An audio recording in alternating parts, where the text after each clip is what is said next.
Hey everybody, it's Kim. So after my dib sale on the weekend, some people were asking me to show them how I wind my cakes because they do come out bigger than most other people. You can see here is my Stanwood crank, winder, whatever you want to call it. And I do already have,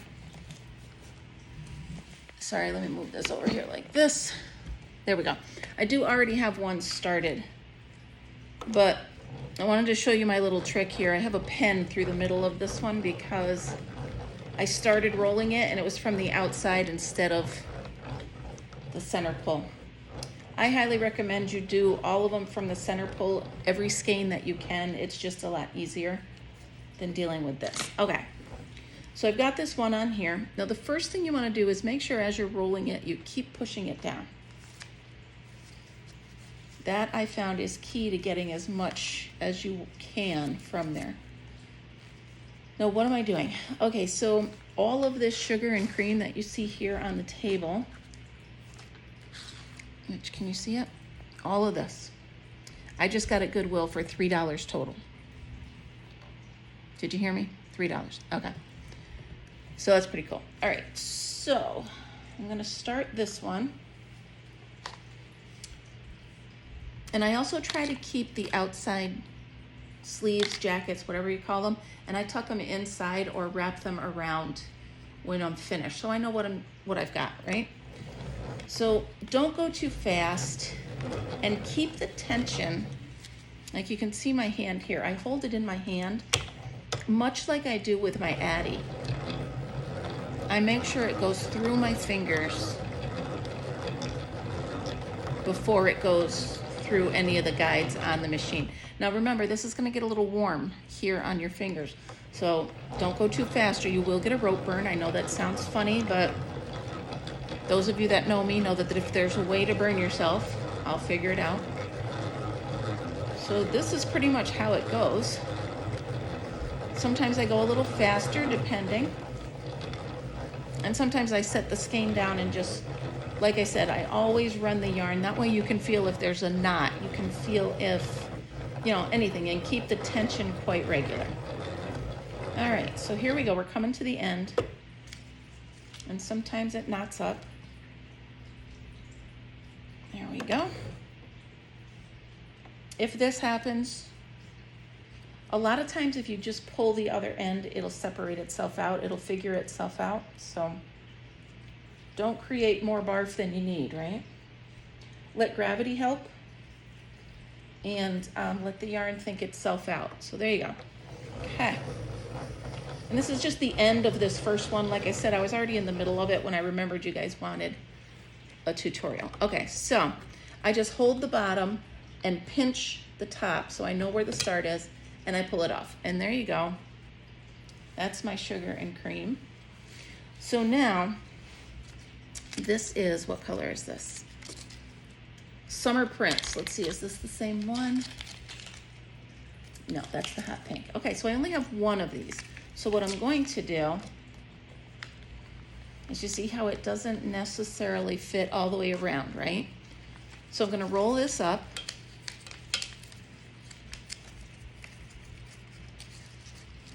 Okay, roll it up and tuck it inside. Right in there. Then I'm going to take the starting pull and the very last wrap around, and I'm going to clip them together. So where are my clips? Here's one. Okay. So all I do is I take a hair clip, take the two ends, and clip them together right here on the edge. That way it doesn't unravel and you have the pull start right there. So there you go. There's one. Let's start from the beginning. So here I have a full one, and you know what? I'm gonna wait on this because I think I have that color in here. Let's do another set of two. So I have two of these. Save both of these, because then I'll show you how I do the other side when I wrap it when I have both. Okay, again, we go in the middle, pull out the center pull.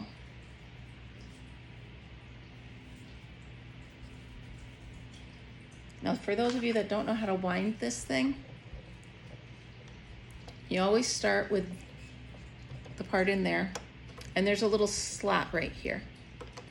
Okay, then line it up, go through here, and then to make sure I line it up right, I turn it like I'm gonna crank it, and then I loop it through the back.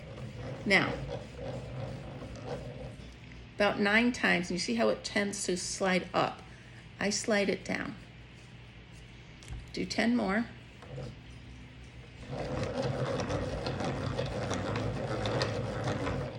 Slide it down.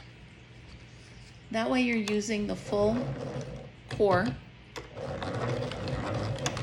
and it's going to distribute the yarn better. Why is that stuck on there? I'll get that off. Okay. So then just status quo, rolling it. Hope I don't hypnotize anybody. You're getting very sleepy. Yeah, kidding.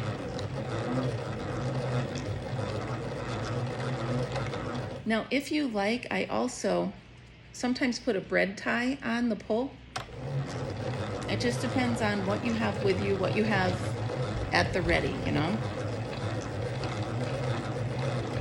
So I'm now condensing the ones that I have 2 of, or the ones that I have half used and unused. I'm gonna put my stash together in a little bit of a neater community, if you will. All right, so we're at the end of that one. We're gonna reach in and pull the center of this one.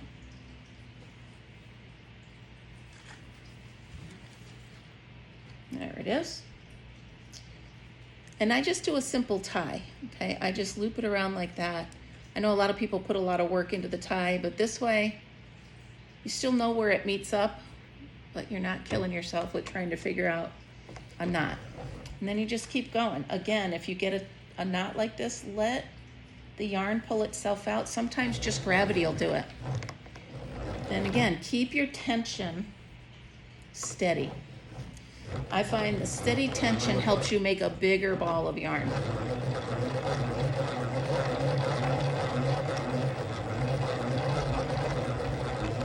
So what I'm doing is I pulled down all of my sugar and cream yarn, and I'm winding together any of the doubles. This will make it so I can find the colors I want better.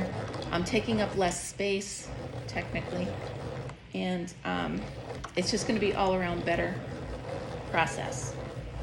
All right, so let me pause this for a second. Okay, I had to get some tape because on this one I'm going to put the label around the outside. So I cut myself off a couple pieces of the tape so I'm not trying to hold it and cut it at the same time. So here I am at the end. Slow down at the end so you don't lose it, right? Okay. Again, pinch the first and put your hand under the bottom.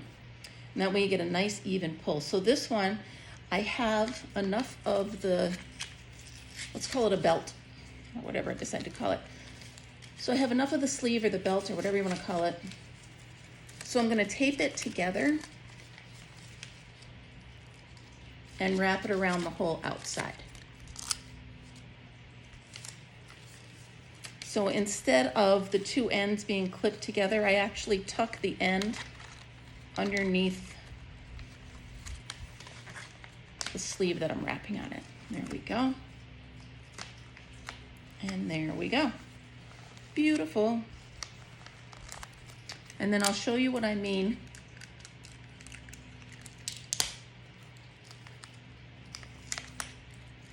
Sorry, I had tape in my mouth. I'll show you what I mean about the bread tie, okay?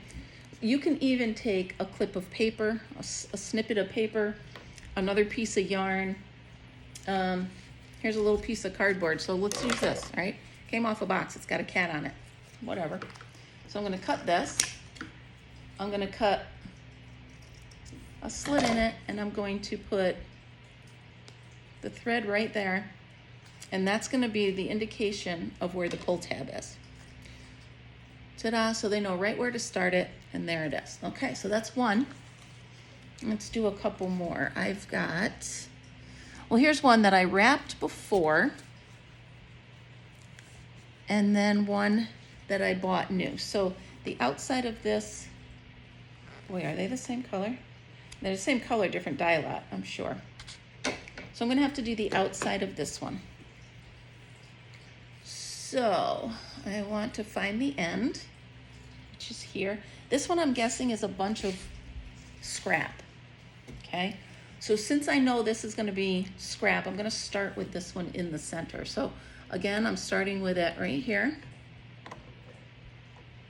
feeding it through, and then here we go.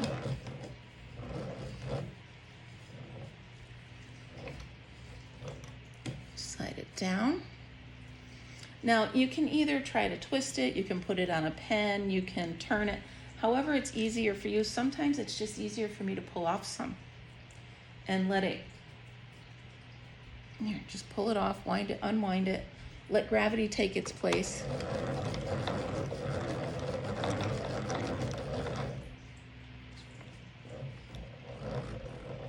It's very hard to do it this way because I can't keep the tension on it. So what I'm gonna do is I've got something on the floor so it doesn't get dirty. Not that my floors are all that dirty, but they're not all that clean either, so. I mean, it's a floor, right? So now I'm just taking it, and as it unravels from the cake, you can see here, 2 pieces meeting from this one. So I knew they were gonna be there, I knew it was there. So I'm just gonna go ahead and keep wrapping this. Fix that. There we go. If you put your cake directly below where you're winding, it should unravel quite easily because it's just going around the top. And here we go. Again, I'm gonna push it down a little bit, make sure it's where it should be. And now it's going to use the full length of this thing, the full height of it.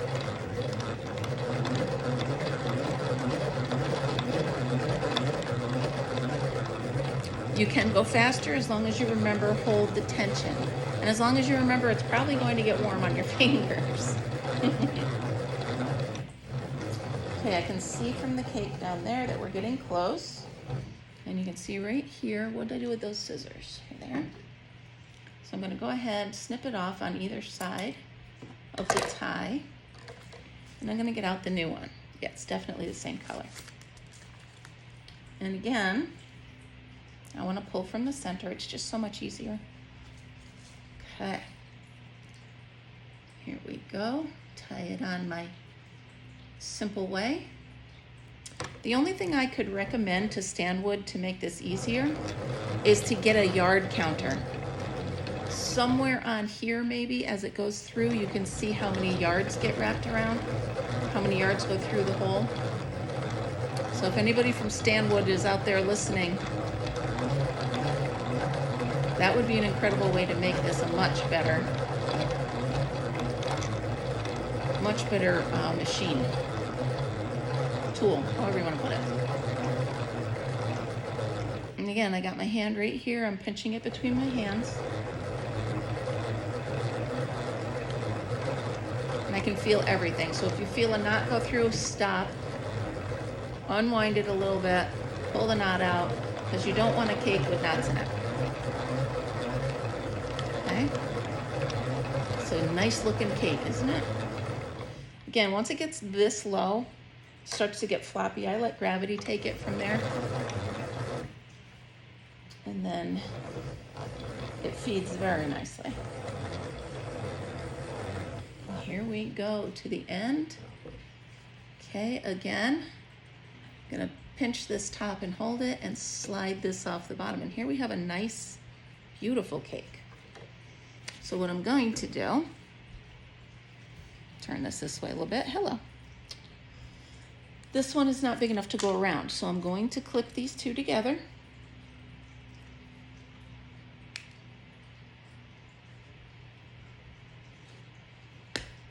Okay, I'm gonna roll this, and I'm gonna put it right in the middle. And there we go.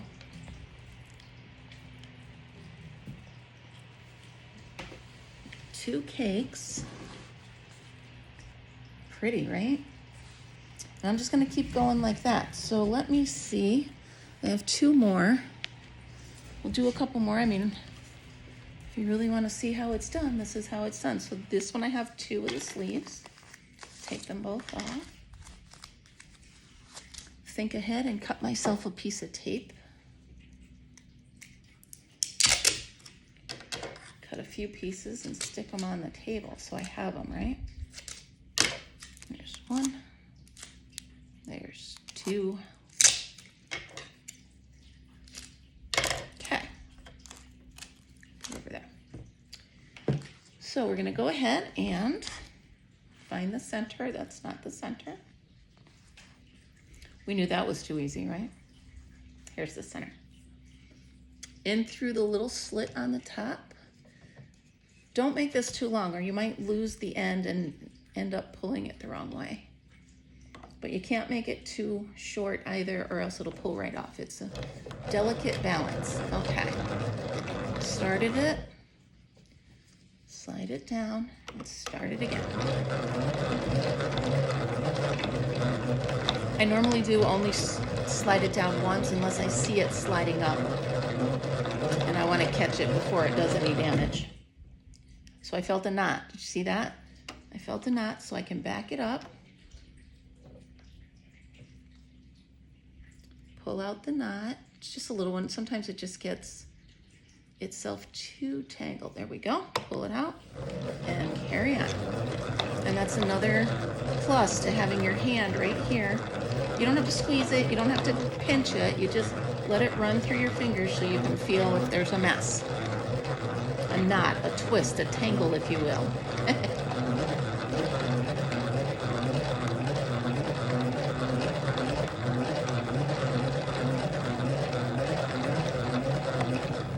Oh, I felt another one. Okay, so this one is legit. This is actually where 2 of them were tied together, so that's okay. We let that one go.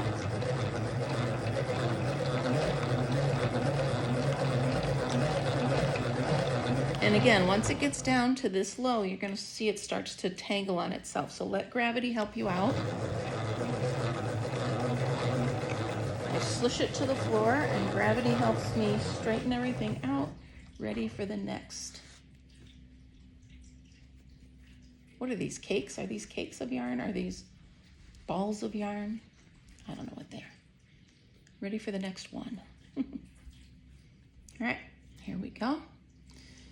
And this is pretty much it, you guys. This is how, and you can keep going until you reach the outside of here. You don't want to go any further than the outside of there because then it's going to start going up under here and that's a mess.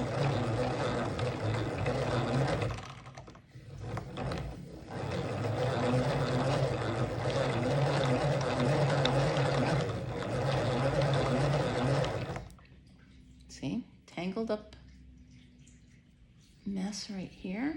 Let gravity help you out. I'm going to go ahead and drop this one down and let gravity do most of it.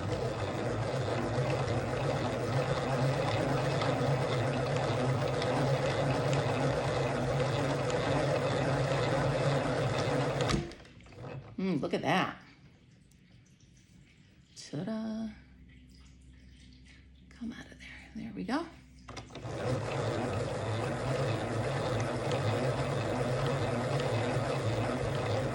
And that is the art of giant cake creation on your stand-wood.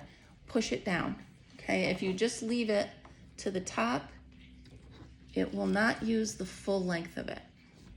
So here we go, I have this. I'm gonna go ahead, tie this around it. And you can see I use whatever I have near me to mark the start. And this one, because I have enough of the sleeve left, or the jacket, go ahead, make sure it's right, tape it together.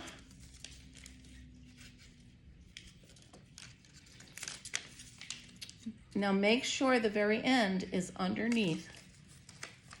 Okay, that helps hold it. And here we go. Tight.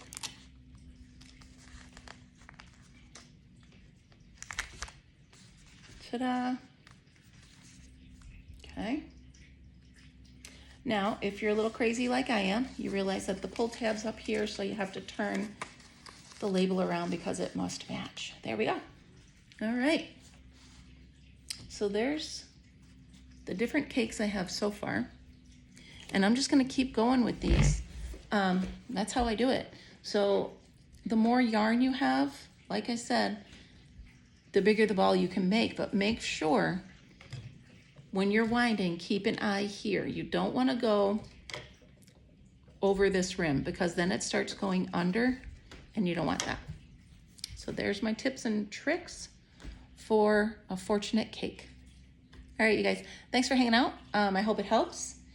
I highly recommend the Stanwood because I love it and I've never had a problem with it and it works really good. So if you're looking for one, I think I got mine on Amazon. I can't remember how much it was, but check it out. All right, you guys, thanks for stopping by. Happy cake making. And remember, always be happy, be kind, and be creative. I'll see you next time.